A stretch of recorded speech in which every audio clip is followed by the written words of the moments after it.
Let me start by saying Happy Memorial Day. I hope you have a healthy and safe vacation, 3-day weekend. I hope you enjoy it. So today is the Ascension, and we celebrate Jesus' entry back into heaven, where he's seated at the right hand of God. And at that moment, he opened heaven to us, so that we could be there with him as his body, with him as the head of the church. And that's an important thing, but I hope you understand it caused some problems. Not too long ago, there was a pope and a lawyer who died at the same time, and both appeared in heaven. And St. Peter met them at the gate and said, "We're glad you're here. We've been expecting you. Come with me, I'll show you to your rooms." And so he took them in. He brought the lawyer and the pope down to the lawyer's room first and showed them this great, beautiful room, well-appointed, gold everywhere, crystal chandeliers, a veranda. It was beautiful. He said, "Make yourself at home, relax, and then come down to dinner later." He takes the Pope over to his room. It's a nice room, but it's not nearly as big. And the Pope says, "I don't want to complain, but on earth, I was the Pope. And did you see the room the lawyer got?" And St. Peter said to him, "You have to understand, in heaven, we've got a lot of popes.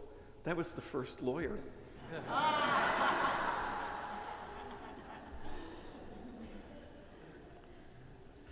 Sorry, Ed. So let's talk a little about what we read today. What was Luke's purpose in writing that first reading? He's telling Theophilus how Jesus formed disciples and transformed them into witnesses of his ministry. They're called to be witnesses to the end of the earth. And he's very careful to make it real, factual.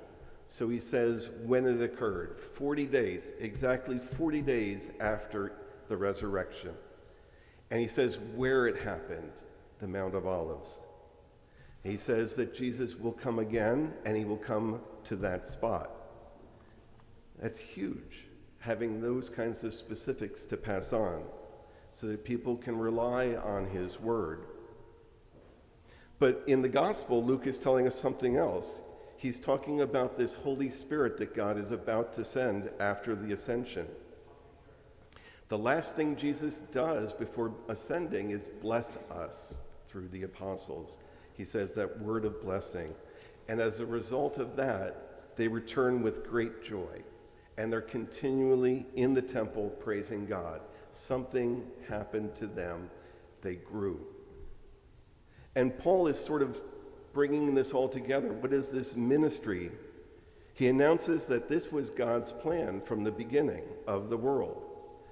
His goal was to create a messianic people, us, a new community formed not just of the Jewish community, but of the Jews and the Gentiles, of everybody. He's erasing social and religious barriers that had previously divided mankind.